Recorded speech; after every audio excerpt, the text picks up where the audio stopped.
porque delegamos la responsabilidad de la empresa y las decisiones que debo tomar en terceros. La mayoría de las empresas en Colombia son empresas familiares.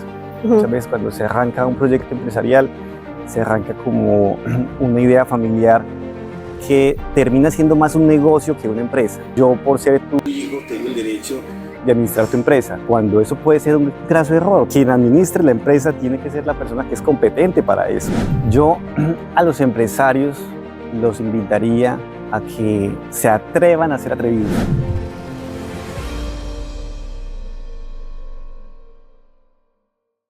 Bueno, bienvenidos a otro capítulo más en nuestro podcast Traction en Acción.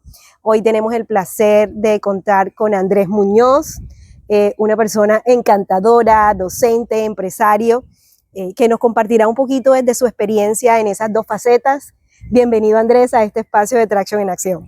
Tatiana, muchas gracias por invitarme a este espacio. De verdad que te admiro por todo el trabajo que tú estás haciendo y le auguro muchos éxitos a este canal que estás iniciando, de verdad. Bueno, entonces, Andrés, comencemos precisamente para que nuestras personas, las que nos ven, conozcan un poquito quién es Andrés. ¿Quién es Andrés el docente? ¿Quién es Andrés el empresario? ¿Quién es Andrés? Andrés Muñoz es un hombre feliz. Yo comenzaría por allí. Un hombre que es feliz y que ha logrado vivir muchos momentos de felicidad gracias a que me he permitido ser curioso. Y esa curiosidad la he juntado con algo de ser atrevido. Entonces me ha permitido explorar diferentes escenarios de la vida y dentro de ellos me he quedado en dos quizás con mayor prevalencia, y es el de la docencia y el de la consultoría. Entonces soy profesor de psicología en Barranquilla y llevo casi 20 años de experiencia docente y me he dedicado a hacer consultoría en los últimos 20 años también para empresas del sector público y privado. Andrés, coméntanos un poquito esa faceta como consultor empresarial, que toda esa experiencia que puedas compartir y que pues pueda también servir de ejemplo para todas esas personas que nos están viendo, que quieren hacer empresa o que están haciendo empresa y no saben que lo que puede estarlos afectando es lo que no les deja crecer. Eso exactamente es lo que tú nos vas a compartir. Mira, ahí pasa algo. Para responder a tu pregunta hay que ubicarnos en un contexto, y es que la mayoría de las empresas en Colombia son empresas familiares. Muchas veces cuando se arranca un proyecto empresarial, se arranca como una idea familiar que termina siendo más un negocio que una empresa, porque entonces las decisiones se toman de manera un poco aleatoria, por instinto, sin estudio, sin análisis profundo de un...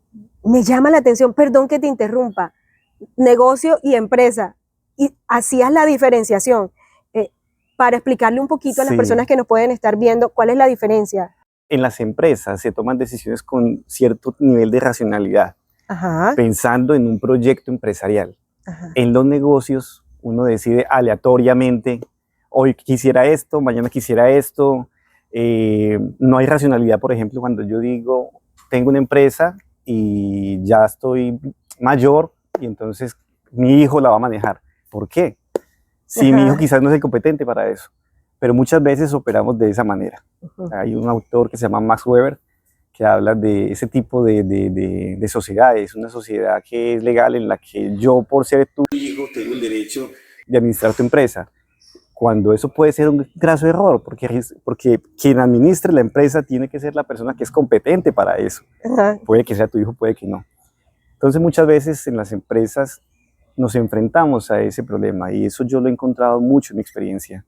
Empresas familiares que tienen unos graves problemas porque no tienen un nivel de racionalidad suficiente para tomar decisiones. Y para eso hay un concepto muy importante que se conoce como gobierno corporativo. Empresas que tengan la capacidad de establecer unas políticas y no moverse de esas políticas. Pero cuando tomo decisiones un poco instintivas o emocionales, entonces pico acá, pico allá, y muchas veces los problemas de las empresas están desde ese punto de vista. Y eso tiene impactos sobre la estrategia. Y además tiene impactos sobre el desarrollo organizacional y sobre la cultura organizacional, el clima y por supuesto entonces sobre el bienestar de los empleados. Andrés, ¿y eso lo ve uno más en el sector privado o público o lo ve en ambos sectores?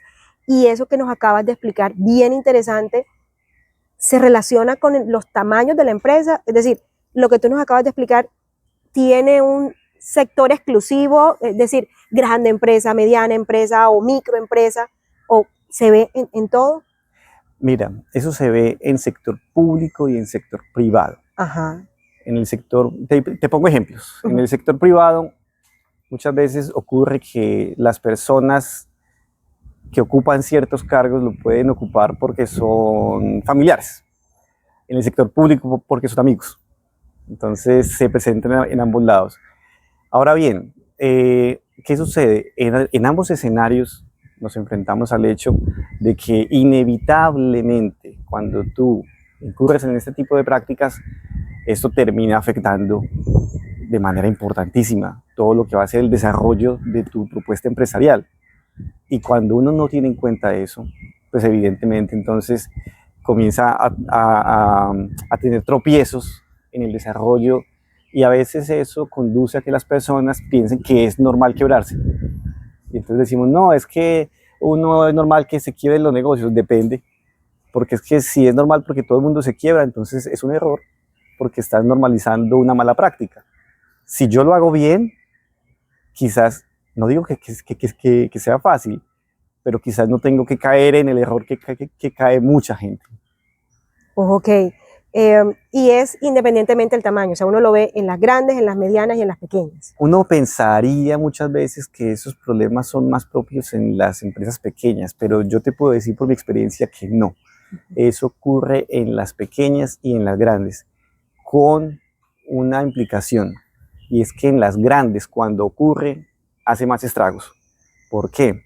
Porque cuando yo tengo una micro, o quizás una pyme, y yo cometo errores administrativos por falta de unas políticas de gobernanza claras, pues listo, se afecta a mi entorno más cercano, pero cuando yo tengo una empresa mediana, entonces cuando ya hablo de 200, 300 empleados y sigo operando bajo esa lógica, me puede ir bien, pero me puede ir bien por la casualidad, porque se ajustan ciertas circunstancias y eventualmente me puede ir bien hasta que el mercado cambia o hasta que alguna condición del contexto cambia. Y en ese momento no soy capaz de adaptarme. ¿Por qué? Porque no había una estrategia que yo estaba siguiendo, sino que estaba casi que al olfato.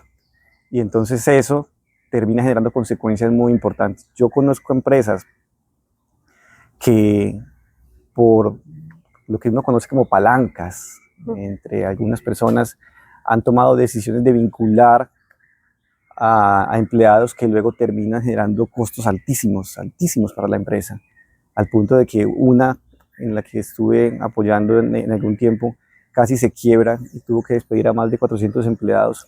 Más de 400 empleados. Por un error administrativo. Y el error administrativo tuvo que ver con la vinculación en un cargo estratégico de una persona cuya competencia, digámoslo competencia, era la cercanía con el propietario. Andrés, identificando ese gran desafío o todo ese concepto que mencionas, que es una de las principales dificultades, sea en el sector público, privado, en el tema de gobierno corporativo, desde esa experiencia como consultor, ¿cómo se puede trabajar? O sea, ¿cómo es el método? ¿Hay alguno? ¿Cuál te ha resultado? ¿O cuál definitivamente, a pesar de esa intervención, tú has dicho, no resulta? ¿Nos los podrías compartir? Mira, algo que es central, que yo he encontrado, es que uno de los principales problemas para no alcanzar una gobernanza que te conduzca al éxito es la transparencia. Ajá. Es decir, que uno pueda establecer unos procesos de transparencia en la información. Cuando eso no se consigue, es muy difícil este tipo de intervención. Y cuando hablo de transparencia en la información, me refiero a que, por ejemplo, existan mecanismos claros de información, cosas como, por ejemplo, un acta.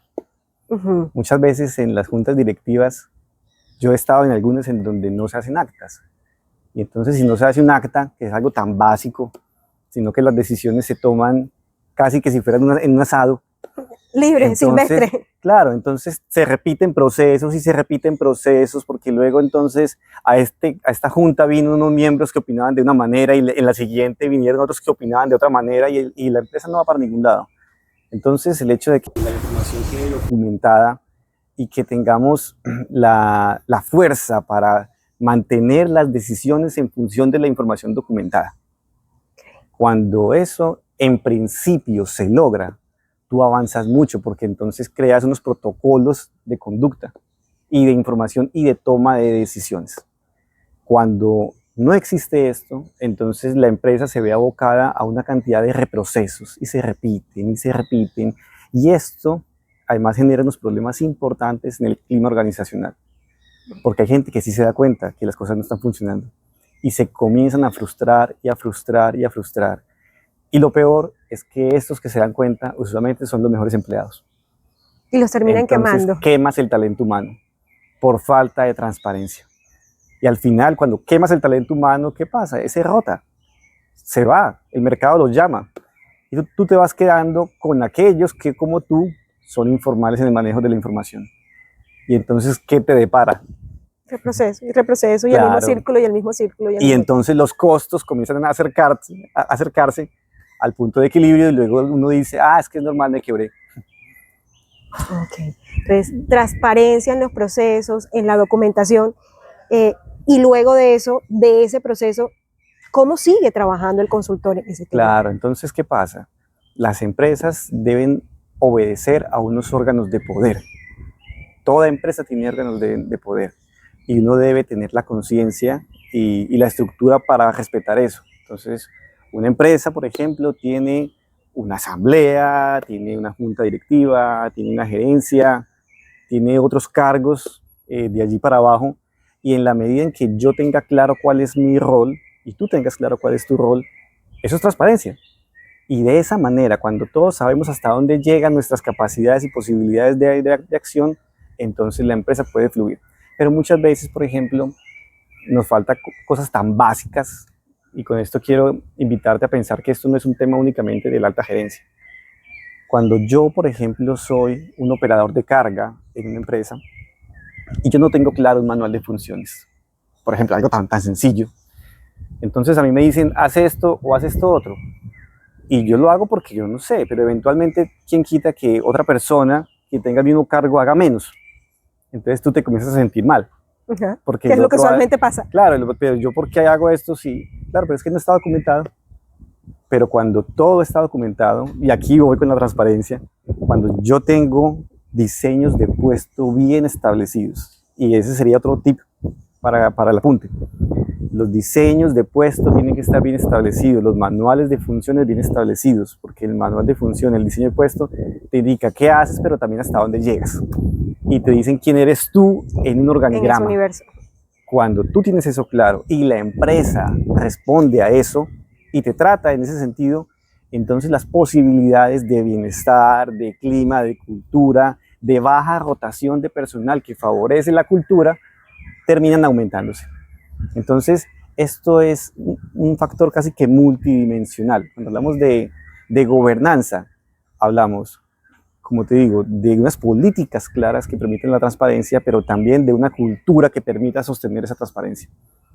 Andrés, vamos y te propongo hacer un juego de roles, porque eso que tú nos estás compartiendo hoy me hace acordar en algunos escenarios cuando también he estado con empresarios que manifiestan, bueno, yo soy la empresaria, sí, y yo te digo, pero es que yo tengo todo eso.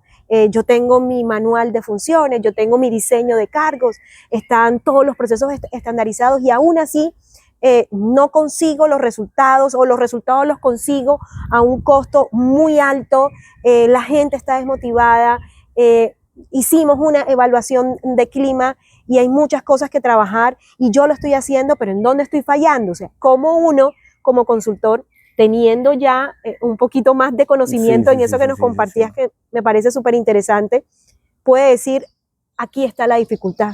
¿Cómo lo hace uno? Mira, una cosa es el diseño, que es de lo que tú me estás hablando. Es decir, que yo tenga manuales de funciones, que yo tenga... Yo soy Tatiana, la empresaria. Listo, Tatiana. Entonces tú tienes visión, misión, tus diseños de puesto, tus políticas, hasta ahí tú tienes un diseño de lo que sería tu empresa. Pero yo te puedo decir que el 90 o 95% de las empresas no se caen ahí. Porque de hecho cuando tú vas a arrancar un proyecto, es lo primero que te dicen, entra a YouTube y te va a decir, haga la visión, haga la misión, todo esto, el modelo de negocio. El problema no está ahí, el problema es en la implementación. ¿Cuántas veces yo no me he encontrado, Tatiana, con que voy a una empresa y la misión está en un cajón? O la visión está empolvadísima. Y resulta que yo tengo que usar la misión y la visión para todas las decisiones corporativas, porque es la que me permite un norte diferencial. De lo contrario, ¿para dónde voy? Voy hacia un océano rojo que me va a quemar, porque no tengo una estrategia orientada con un foco claro. Entonces, muchas veces los problemas, tú, Tatiana, que me dices, hey, te tengo todo esto, pero no me funciona, es porque tienes un problema en la implementación. En la mayoría de los casos va a ser así. ¿Y por qué? Porque esto implica mucha constancia, esto implica estar atento y a veces implica tomar decisiones que son difíciles. Les cuesta mucho a los empresarios. Claro, yo quisiera reinvertir en esto, pero claro, como se me olvidó la misión, entonces cogí los dividendos de este año y los metí en otro proyecto de negocio que me parece buenísimo para ampliar la empresa. Pues resulta que eso es una decisión emocional y eso no lo decía en la visión y eso no está planteado en la estrategia. Entonces vamos improvisando la empresa como improvisando la vida. Y entonces, ¿qué nos depara? Repetirnos y repetirnos y repetirnos y frustrarnos y lo peor, acostumbrarnos a que eso es normal. En ese acostumbrarnos que eso es normal, también te planteo otro escenario con el que a veces me encuentro en empresas de todo tipo, o sea, tanto grandes como pequeñas, privadas y públicas, que a veces hacen unas inversiones considerables e importantes en consultorías. Y la persona que llega, la que fuere, obviamente uno conoce el respaldo, el profesionalismo, hace la intervención y uno sigue viendo que la empresa está lo mismo. O sea, ¿dónde fallamos nosotros los consultores en esos procesos? ¿O es el proceso o es la empresa? Porque eso es algo que se ha vuelto muy parte normal del paisaje. Puede ser muy bueno el consultor, no sé si tú te has dado, no sé si de pronto lo has experimentado alguna vez o lo has vivido, pero la empresa sigue lo mismo. Después de aplicar el método, de hacer el diagnóstico, de revisar todo eso, de tratar de alinearlo con la estrategia, oiga, uno ve y puede evidenciar que el malestar sigue. Andrés, ¿por qué pasa eso? Bueno, tú dijiste al principio en la presentación que yo soy psicólogo. Bueno, sí, evidentemente lo soy y atiendo consulta en psicoterapia. Hace unos días tenía un papá que atiendo y el hombre me decía, yo estoy cansado porque he hecho de todo para que este muchacho deje las drogas y una cantidad de cosas. Y resulta que el problema de este papá es que él cree que la psicoterapia y las intervenciones por fuera son las que van a hacer que su hijo deje una conducta inadaptativa. El problema es que no se ha asumido, no ha asumido la responsabilidad. Esto te lo cuento porque es lo mismo que pasa con las empresas. Muchas veces, como empresarios, creemos que alguien puede venir a darnos una conferencia. La receta mágica. La receta mágica, el coach viene y entonces nos dice lo importante que es esta empresa para el bienestar y entonces apela a mis emociones y yo me siento empoderado y salgo de esta sesión empoderado y a los 8 días mi jefe me grita y entonces se me acaba el bienestar y resulta que termina sucediendo que delegamos la responsabilidad de la empresa y las decisiones que debo tomar en terceros. El problema es que muchas veces desde la consultoría el consultor tampoco lo sabe. Y entonces, como no lo sabe, cree que lo que él hace tiene impacto. Mentiras, no tiene impacto. Entonces el empresario dice, el consultor no sirve. Evidentemente no sirve, porque si supiera no lo haría. Así es. El punto es que el consultor debe primero sensibilizar a la empresa y darle la suficiente claridad a la empresa de que el proceso es de la empresa y él solamente va a ser un acompañador. Un facilitador. Exactamente, que va a apoyar un proceso de transformación. Entonces, no es afuera donde están las respuestas, es adentro. Y muchas veces cuando no hay ese compromiso, porque hay algo que es muy difícil de gestionar a veces y es la resistencia al cambio. Toda la vida lo he hecho de esta manera, toda la vida. Sí, pero es que el mundo cambia, las empresas se tienen que adaptar y a veces el empresario también se llena de temores que son de la persona como tal, no del gerente, sino del ser humano que es gerente, y le transfiere esos miedos a la empresa, porque tenemos obviamente unos sesgos que limitan nuestra comprensión de la realidad. Y al final de esto, lo que termina pasando es que pagan y pagan y pagan consultores, coach, creyendo que allí está la solución. Y no, la solución está en que la misma empresa tome las decisiones, ojalá acompañadas, para que cambie la realidad. De lo contrario, es como una garrapatica que se te pega y entonces tú pagas y pagas y pagas creyendo que eso va a ser el bien para la empresa. Y mentiras que eso no pasa así. No, y muchas veces como un saludo a la bandera porque tenemos un sistema de calidad y debemos cumplir con lo que planificamos y está estipulado en nuestro plan de bienestar o en nuestra planeación estratégica, pero se convierte en eso, en un saludo a la bandera. Andrés, y con base en esto, entonces, yo sí quisiera, como para ir cerrando, ¿qué mensaje le darías a las empresas, independientemente del sector, y qué mensaje le darías a los consultores con base en lo que nos acabas de explicar? Primero a las empresas, ¿qué le dirías a las empresas sobre todo eso que les están afectando y como qué tendrían que tener en cuenta así como esos tips? Yo a los empresarios los invitaría a que en estos momentos de tantos cambios se atrevan a ser atrevidos. Se atrevan a ser atrevidos. Atrevidos, sí. Y esto va por otra dimensión, porque resulta que, ahora bien, no pudimos conversarlo, pero otra de las razones por las que las empresas se quiebran es porque no se mueven a la suficiente velocidad con la que se mueve el mercado. Ajá. Entonces, pensando en que a los empresarios les vaya bien, yo los invitaría a que se atrevan a ser atrevidos. Déjame echarte un cuento. Yo hace años trabajaba para una empresa y tenía una trabajadora que llegaba a su oficina y se encerraba ahí. Yo decía, pero esta chica es muy aburrida. No le veía como espíritu.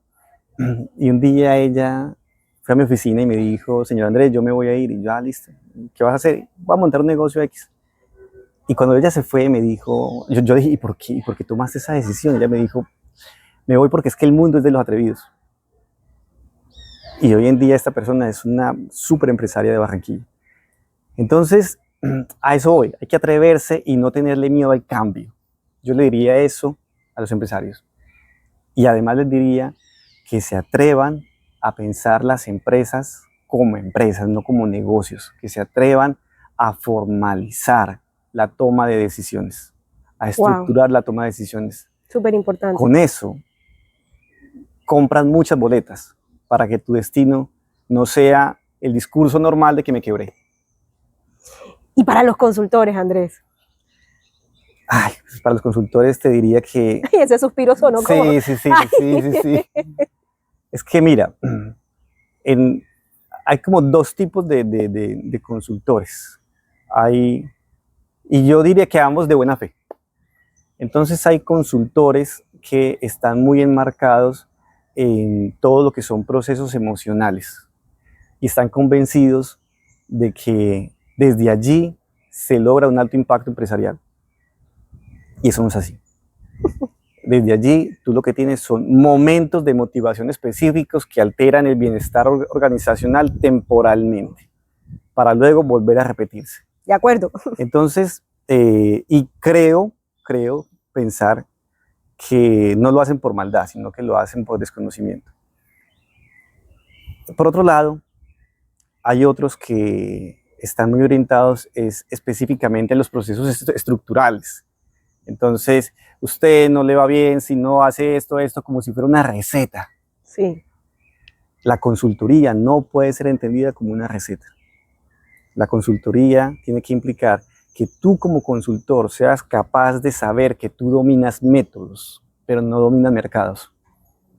Y cuando tú tienes ese nivel de humildad, diría yo, entonces tú te puedes aproximar a una empresa y decirle, yo te puedo apoyar con métodos para que tú mejores, pero el negocio es tuyo.